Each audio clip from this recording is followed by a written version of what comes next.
morning to all. I am Dr. Karthik, Professor of Cardiology, UN Mehta Institute of Cardiology and Research Center. Today, our topic of discussion would be viability assessment and its clinical implications. So, various organizations define viability in different ways, but simply put, viability refers to a cell that is not irrevocably damaged. In clinical practice and research studies, however, the term is usually applied to areas of the myocardium which show contractile dysfunction at rest and in which contractility is expected to improve after revascularization. So what is the importance of viability? Why do we need viability testing? Ischemic insult remains the major cause of heart failure as a result of loss of myocytes due to myocardial necrosis. Identifying the severity of myocyte loss by non-invasive methods or conversely identifying myocardial viability are useful for decision making and selection of therapeutic strategies for patients with ischemic LV dysfunction. The concept of myocardial viability has evolved from the purpose of myocardial revascularization to myocardial diseases, including valvular heart diseases and non-ischemic cardiomyopathies, where it is used to guide options like CRT, which is cardiac resynchronization therapy, and dedicated electrical interventions. What is the basic pathophysiology? You need to understand the concept of stunning and hibernation. So whenever there is myocardial ischemia, there is an intermittent ischemia with reperfusion relief before necrosis. There is myocardial stunning. In myocardial stunning, there are no histological changes. There is a slightly decreased coronary flow reserve, but the perfusion, the metabolism, the contractile reserve remains normal and there is no scar formation. There is a spontaneous recovery of the dysfunction within days to weeks. But if there are repeated episodes of stunning or there is a chronically decreased blood flow to the myocardium undergoes a metabolic adaptation, which is referred to as hibernation. The basic pathophysiology is that there is dedifferentiation of cardiomyocytes. So what happens is there is a greatly decreased coronary flow reserve. The contractile reserve and the perfusion may be equivocal. The metabolism remains normal and there is no scar formation. All the myocardial viability testing is directed at identifying this hibernating myocardium, because if the hibernating myocardium is identified, revascularization occurs, then there is eventual recovery of dysfunction within weeks to months. Sometimes the dysfunction may not recover completely but improves significantly. But if the hibernating myocardium is not treated or does not undergo revascularization, it undergoes a programmed cell death or apoptosis, resulting in the formation of a myocardial scar. Or if there is very severe and prolonged ischemia, then the myocardium undergoes necrosis. There is very severely reduced coronary flow reserve, the contractile reserve is down, the perfusion is down, the metabolism is affected, and there is formation of a scar, which is practically irreversible dysfunction. This table shows you the evolution from a normal myocardium to a stunned myocardium to a hibernating myocardium to an acute infarct and chronic scar. So histopathologically, you can see the differences from a normal morphology and normal metabolism to contraction, then going towards a stunned myocardium where you have reduced calcium sensitivity of the contractile proteins with intra and extracellular edema, with a dedifferentiation of the cardiomyocytes and hibernating myocardium, with an acute infarct, which is commonly seen in acute coronary syndromes or myocardial infarction STEMI. There is a contraction band necrosis, destruction of the myofibrils and membranes, and there is interstitial edema. And finally, there is the formation of a chronic scar where there is a replacement by fibrotic tissue. The various modalities that we are going to study will give you a better idea. So chronic myocardial dysfunction in CAD may occur due to different conditions. It could be acute ischemia, it could be stunning, hibernation, necrosis and replacement fibrosis, other confounding and coexistent disease like tethering or remodeling, electromechanical dyssynchrony, myocyte loss or dysfunction due to other causes like inflammation and cardiomyopathy. This is a typical figure in which you see what happens when there is an acute myocardial infarction or STEMI. So when you have an occluded vessel, for example, the patient has an anterior wall myocardial infarction, there is occlusion of the LAD. Up to 20 minutes, the area remains at risk. There is no necrosis. There is only stunning and preconditioning. But after 20 minutes to 60 minutes, there is subendocardial necrosis. 60 minutes to 3 hours, there is necrosis which extends into the mid myocardium and subepicardium. And from 3 to 6 hours, you have the completion of a transmural infarction. So ideally, after 6 hours, there is no point in opening up the vessel. So what actually protects the myocardium after 6 hours? So as soon as there is occlusion of a vessel, there are recruitment of certain invisible collaterals, which continue to provide some basal flow to the myocardium.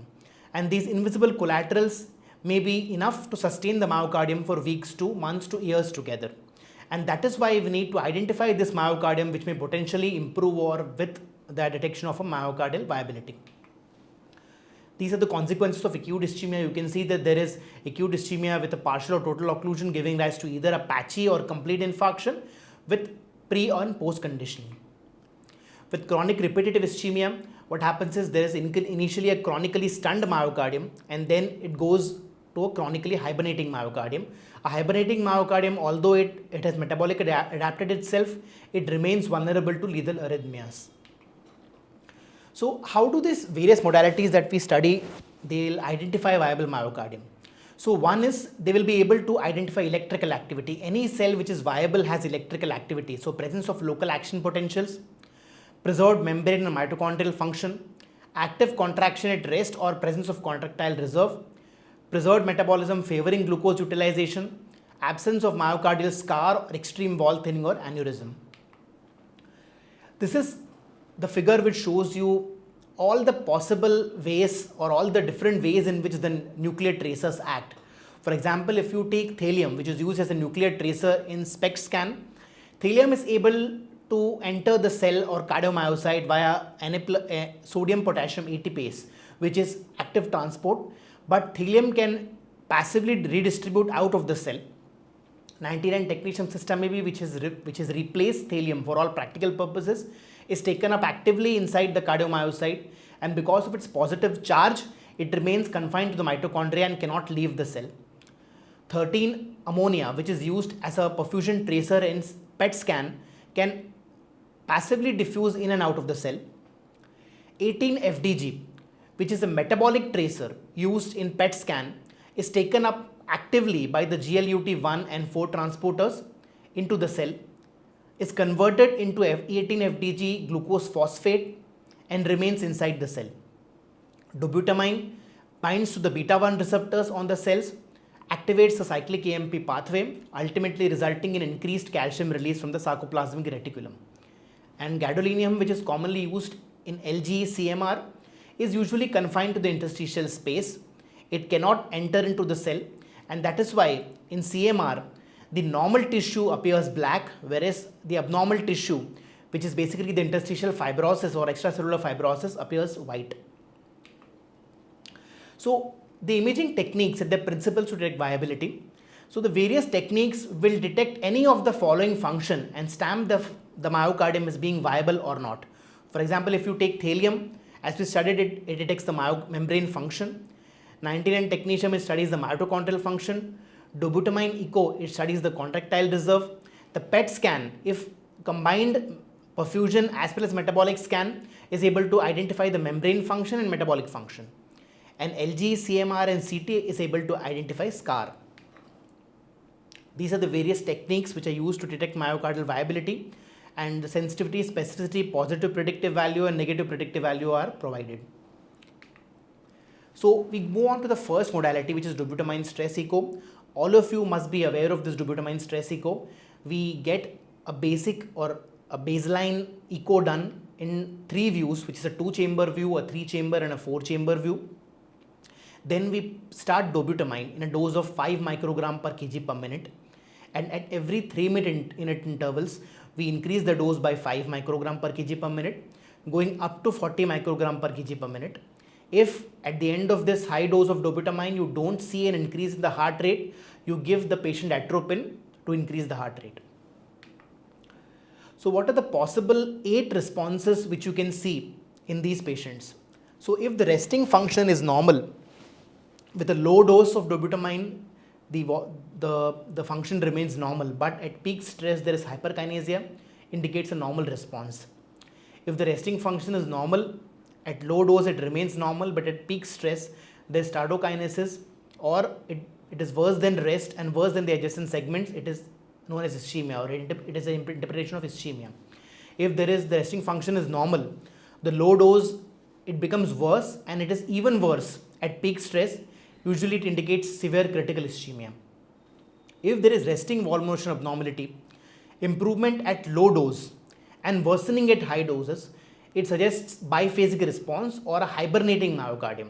So the idea is you need to identify this myocardium, because then revascularization would benefit such patients.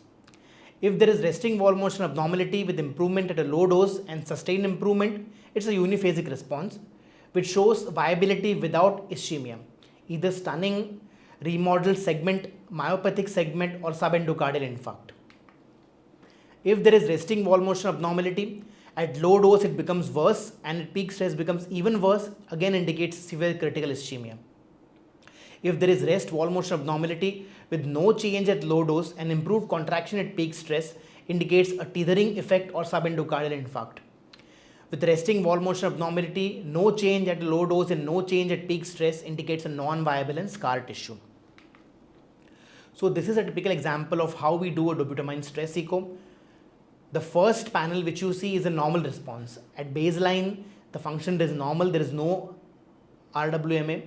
At a low dose and high dose, there is a significant or gradual stepwise increase in the contractile response, indicating a viable myocardium or normal myocardium. In an ischemic myocardium, what you see is that the function may be normal at rest, but increases at a low dose and then goes down at a high dose. In the third figure, what you actually see is a myocardial contrast. Sometimes it becomes difficult to delineate the endocardial and myocardial borders, and so you need to give some kind of contrast like definitive to actually delineate these borders. And then at baseline, you are able to make out a wall motion abnormality. Wall motion abnormality, and then at high doses, you are able to see that the wall motion abnormality disappears and there is formation of a or increase in the or a contractile response. In the biphasic response, initially you see that the wall motion abnormality is present. At low doses, there is an improvement in the contractile response, and at high doses, there is again a fall in the contractile, or the wall motion abnormality starts becoming worse. And absent at rest, there is a wall motion abnormality which does not improve with low and high dose, indicates a non-viable myocardium. You will be able to appreciate it better in this slide. So coming to the next modality, which is a SPECT MPI. The SPECT MPI is the most commonly used nuclear cardiology modality, easily available everywhere. SPECT, it utilizes a radionuclide tracer to measure the regional tracer concentrations in the myocardium, and can measure viability by determining percentage of peak uptake of the tracer. This can be interpreted with rest images only or with a stress rest testing protocol. The most commonly used tracers are 99 technetium systemib or 201 thallium. So the basic principle of a SPECT scan is that once you give the tracer is taken up by the myocardium, it emits photons. These photons, they are captured by a gamma camera. The photons travel through a parallel hole collimator, strike a crystal, and this crystal is able to generate a scintillating event, and it is able to localize from which part of the heart the photons are coming, or the photons have been captured, and this is converted into a light signal, and which gives us the digital images of SPECT MPI.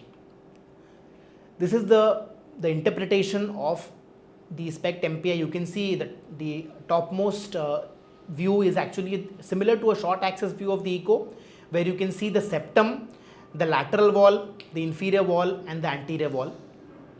On the second figure, you can see that it's basically a vertical long axis view where you can see the anterior, the inferior, and the apex. On the last view, it's a horizontal long axis view where you can see the septum, the lateral wall, and the apex. These are various characteristics of the myocardial perfusion agents which are used in SPECT scan. For all practical purposes, systemib has replaced thallium. The main reason for this is actually because thallium is generated by a cyclotron, and it's not possible to get thallium everywhere. Systemib is quite easily generated at any site, and hence it is widely used. Again, comparison of thallium and technetium. The basic difference is that thallium undergoes a lot of redistribution, whereas technetium does not undergo redistribution. So you require 2 injections of technetium, one at rest and the second at stress.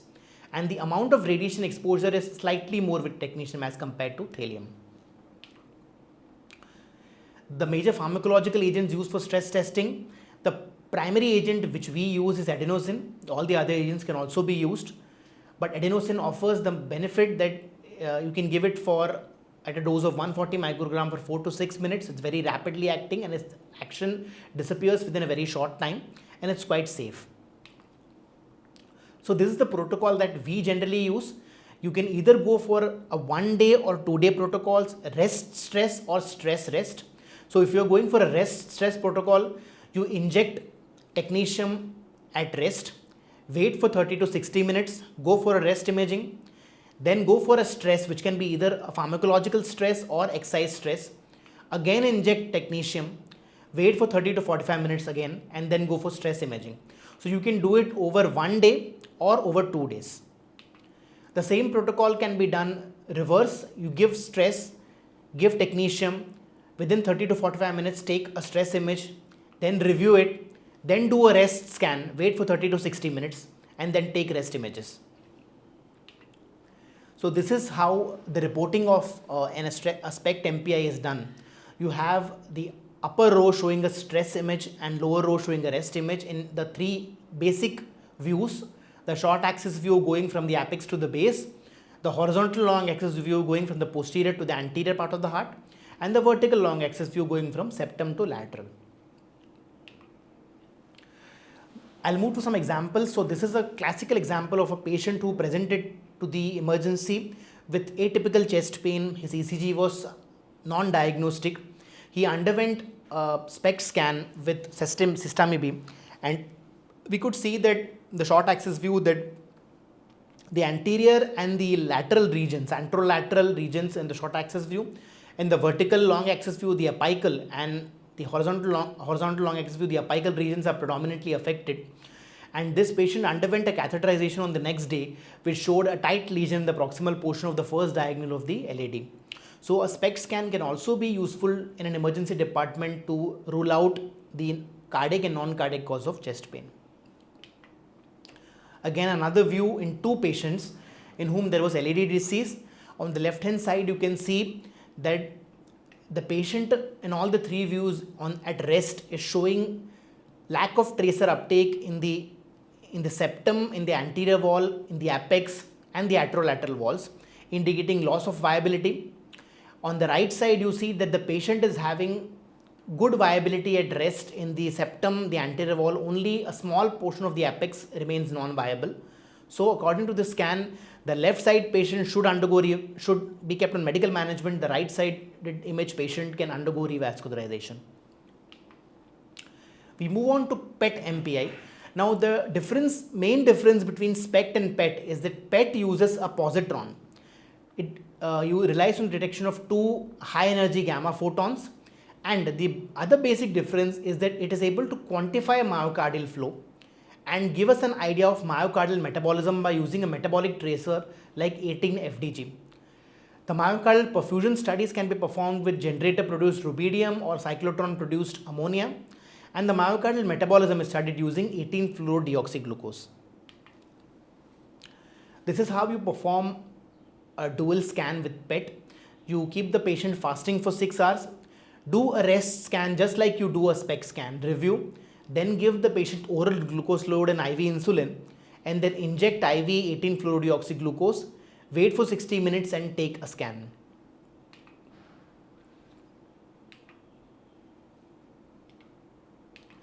So how do you interpret a PET MPI? Very simple. Just remember that whenever there is a mismatch between the findings of the myocardial perfusion and myocardial metabolism, it indicates a viable myocardium. And whenever there is a match between the blood flow and the FDG uptake, it indicates non-viable myocardium. For example, if there is reduced blood flow and there is a preserved or enhanced FDG uptake, indicates perfusion metabolism mismatch. If there is a normal or near normal flow with reduced FGD uptake, indicates a reverse perfusion metabolism mismatch. But if there is a reduced blood flow with reduced FDG uptake or a match, indicates a non-viable myocardium. So this is again a very good example of the mismatch and match.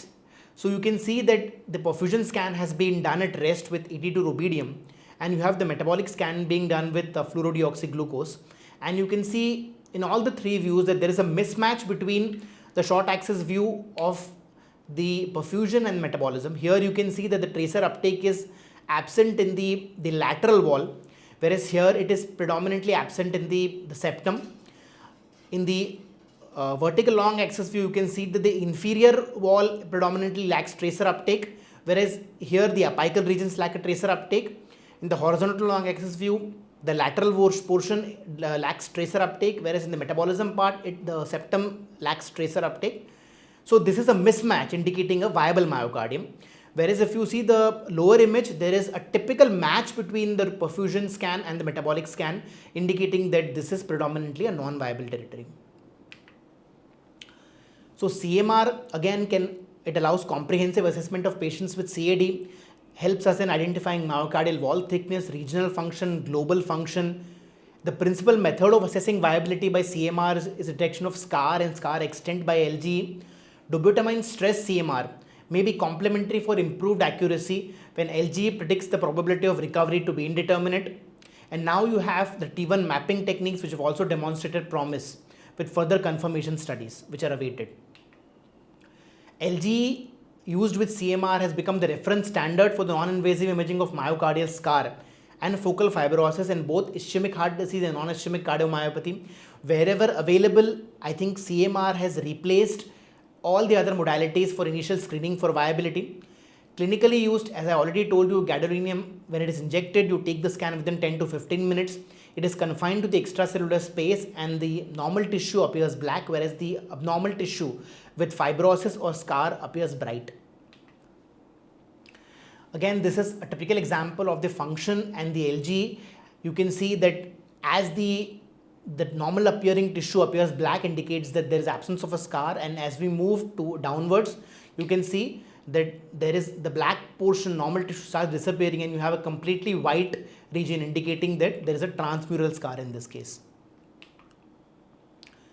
Dobutamine stress CMR can be used at low doses to evaluate the contractile reserve. An infusion of low dose dobutamine induces systolic wall thickening in viable regions of the myocardium, but not in irreversibly scarred areas. And if it can be elicited, usually the myocardium is more likely to improve after revascularization. So by using LGE CMR along with dobutamine CMR has now become the gold standard for initial screening of patients for viability.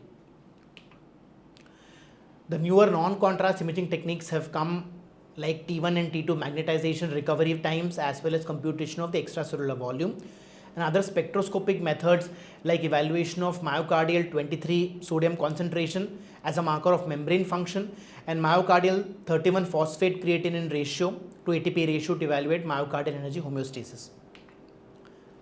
So after looking at all these modalities and confusing ourselves, which modality and when? This is the question we have to ask ourselves. Is there a gold standard? No, there is no clinical gold standard for viability testing. In direct comparison, stress echo and stress CMR have higher specificity, and SPECT, PET and LG CMR have higher sensitivity, and there is no definite cutoff value for any of these viability studies. So these are strengths and weaknesses of all the imaging modalities depending upon the availability, the cost, the operator dependence, the radiation exposure, the spatial resolution, the duration of examination, contraindications. So what I'd like to tell you is that the viability scan should be dependent on the institute where you practice. I think every institute has its own viability test in which they have perfected themselves, where CMR is easily available. I think that should be the gold standard, but where CMR or PET is not available, I think SPECT done properly can be the best imaging modality or viability testing modality. So now I'll come to some examples where you have a discrepancy between two scans, showing that none of the scans is actually confirmative or definitive. So here was a patient in whom on the left side you can see that this is a SPECT scan. So in the SPECT scan you can see that the inferior wall, the apex, is showing a non-viable territory depending upon the SPECT scan done at rest. But when an LG CMR was done, there was absence of a scar. This patient was having very severe LV dysfunction on echo and having triple vessel disease. So he was initially referred to us for viability. We did a SPECT scan, found to be non-viable, but this patient underwent a CMR and was found to have viability, underwent CABG and was doing well. This is another example. You can see that the patient is having very severe triple vessel disease. When the echo was done at baseline with low dose and high dose dobutamine, you can see that it is showing an absent response. There is a wall motion abnormality at rest, and with low dose and high dose dobutamine, there is no improvement, there is no increase in wall thickness, there is no improvement in the wall motion abnormality, indicating non-viability. But when you do a PET scan, you can see that most of the apical, the anterior regions are viable. It is only some part of the inferior and the lateral regions are non-viable, which constitutes a very small amount of myocardium. So this patient also underwent CABG and did well. So it is not always that echo or dobutamine stress echo may be the best modality. Sometimes you may need to confirm viability with 2 or more different modalities. Again, this is an example of a patient in whom there was an LAD CTO and critical disease of the OM. He underwent a dobutamine stress echo. You can see that the EF is 20%. The patient was advised medical management on the basis of a DSC. But when you go for a CMR, you can find that actually there is no scar whatsoever and this patient can undergo revascularization. What are the clinical implications of viability testing? Why do we want to do all these things? Why do we have to break our head? So the idea is that if you find myocardium to be viable, the patient undergoes revascularization, the ultimate aim is that there is improvement in the regional and global cardiac systolic function. There is an improvement in the left ventricular volume and LV reverse remodeling. There is improvement in the patient's functional status and heart failure symptoms, and there is improvement of survival. So the next question you may ask me is that, is this supported with data? So I may advise a CMR and get the patient's CABG done, but is it supported by any clinical evidence? Unfortunately, although there have been multiple randomized, non-randomized studies which have demonstrated that viability-guided revascularization may help in short and long term, there is no large-scale randomized trial which has shown the same. The largest study to date remains the STITCH trial. I'll throw some light on the STITCH trial. So the STITCH trial was basically the trial in which around 1,200 patients were incorporated. And out of that, 601 patients, they underwent viability. Now the viability testing modality used in STITCH was 3/4 of the patient, they underwent a SPECT scan with thallium or systemic B, and around 150 patients, they underwent, 1/4 underwent viability testing with DSC.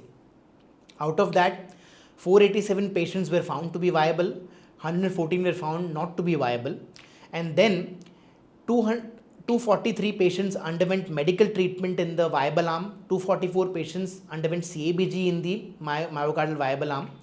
In those patients who did not have viability, 60 patients were put on medical management, 54 patients were underwent CABG. So this was the result. So you can see that if the myocardium is not viable and you put the patient on medical therapy, the mortality was 56%. But if you put the patient or the patient undergoes CABG, the mortality is 42%. Whereas if the patient is having viability and you put the patient on medical management, the mortality is 35%. And if the patient undergoes CABG, the mortality is 31%. So the STITCH trial actually does not help us much. So irrespective of viability, CABG is showing a non-statistically significant improvement as compared to medical management. But what is the limitation of this trial? First of all, only 600 patients out of the 1,200 patients underwent viability testing. So there was a lot of selection bias. Plus the patients who were included in the viability arm, they had higher MI prevalence, lower angina symptoms, lower EF and more advanced LV remodeling. In fact, the LV end diastolic volume in these patients who were actually found to be viable was more than 120. So even other studies have shown that with this advanced LV remodeling, even if you have viability, even if we have some symptoms of ischemia, the overall prognosis remains very poor with revascularization. So the selection of patients was not proper. The definition of viability was broad, resulting in 81% of the total study population considered to have viability. Neither PET nor CMR was chosen in the study. Medical therapies including SGLT2 inhibitors and ARNI was not included. So coming to the end, what is the clinical utility of viability testing? We as interventional cardiologists come across angiograms, we come across patients, we come across varied symptoms. So where do we use this viability testing? So there is no international protocol to use a viability testing. You have various specific indications. So guiding the revascularization of patients with heart failure, known CAD and wall motion abnormalities. This has been given a class of recommendation 2B and level of evidence B by the ESC. Guiding the revascularization of patients with heart failure and a late presentation of ACS. To select the optimal revascularization strategy in patients with complex multivessel coronary disease. Depending upon PCI or medical therapy in patients with CTOs. Determining the mechanism of MR and guiding the decision for valve replacement and revascularization in patients with ischemic MR. Determining the contractile response, low dose dobutamine echo and low flow aortic stenosis. To identify scar imaging and distinguish between ischemic and non-ischemic myocardial damage. And CMR to optimize lead positioning for CRT and to allow non-invasive substrate identification and electrophysiologic planning of VT ablation, which has been not given any current level of recommendation. So in the end, I'll just show you a few examples of where viability testing has helped us. So the topmost slide is a patient who presented with anterior wall myocardial infarction and a critical LAD stenosis. You have done a baseline CMR. There is no scar on with LGE testing, and this patient underwent a PCI to the LAD, and 4 months later you can see that the LV has become totally normal. Then on the lower image you can see that this is a patient who is having triple vessel disease with an MI around 2 months back. The baseline angiogram shows that there is a large scar in the anterior, the apical and the anterolateral territories. This patient, although he underwent a CABG, 7 months post revasc, you can see that the dysfunction still persists. Again, this is a very interesting case where the patient was a 75-year-old female who presented with acute heart failure. The troponin is positive. The ECG is showing Q waves in V1 to V3, indicating an old anterior wall myocardial infarction. The echo her EF was very much down, around 20-25%, with an akinetic anterolateral anteroseptal anterior territory, the LAD territory was totally gone. We did a cath of this patient, and I'm not sure whether you can see it clearly, but the patient had a focal stenosis of the circumflex and the RCA, and there was a diffuse disease of the whole LAD.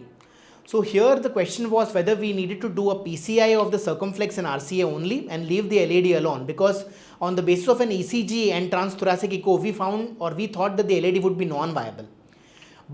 Or we go for full revascularization by CABG. So when a CMR was done, there was no scar in the LAD territory, so this patient underwent a CABG and did well. This is a very common indication and very interesting indication to us interventional cardiologists, because we come across CTO day-to-day in our day-to-day practice. So this patient had an old inferior wall MI, there is mild inferior wall hypokinesia, and the RCA is totally occluded. The patient underwent a SPECT scan, in which you can see that at rest there is a normal tracer uptake in the inferior territory and there is mild stress-induced ischemia in the inferior wall. So the patient underwent a successful CTO recanalization, and post-CTO you can see that there is a normal, that the inferior wall hypokinesia is gone and the patient is doing well. This is again a good case. This patient underwent a PCI to the circumflex for an inferior wall MI and had moderate to severe MR at that time. But post PCI, the patient got admitted twice or thrice with severe MR with symptoms of heart failure. You can see that there is very severe MR, grade 3 with a ERO of 56. He underwent a viability evaluation, and you can see that there is a scar which is close to this posteromedial papillary muscle, and he underwent an MV repair, and at 1 year follow-up there is no MR whatsoever, and the patient did not have any further hospitalizations. This is the typical example where we commonly do viability testing. You get a baseline echo where you have a gradient which is not so high, a peak gradient of 45 with an AVA or aortic valve area of 1 centimeter square with severe LV dysfunction. The coronary angiogram shows a non-obstructive CAD, You go for a dobutamine stress echo at baseline with 10 microgram, 20 and 30 micrograms. You can see that there is a gradual increase in the gradient with an improvement in the EF indicating a good contractile reserve and an AVA which still remains less than 0.6 or still remains less than 1 centimeter square, indicating that it's a low flow situation, low flow, low gradient, severe aortic stenosis. The CMR was done which showed a normal, there was no scar, no transmural infarction. The patient underwent AVR and did well on 1 year follow-up. The final example where decision making is very useful in CRT, this patient was a post-COBG patient 10 years back with well-functioning grafts but having very severe LV dysfunction. The ECG says to a left bundle branch block, and this is an integration of the CMR with the coronary venous coronary sinus anatomy, and generally it is said that where you have a scar, the LV lead should be placed away from it. So you can see on the CMR that the scar is close to this inferior wall and the posterolateral wall is free of a scar. So we implanted the lead directly to the viable myocardium, and post this CRT implantation, the patient's QRS became quite narrow, and the patients who had to be admitted recurrently with heart failure did not require any further hospitalization. So at the end, the take-home messages are only two, that it may help in selection of patients and guide further management, but a careful integration of clinical, anatomic and functional information regarding ischemia and viability from non-invasive testing is necessary to individualize difficult management decisions based on the best available evidence and sound clinical judgment. Thank you.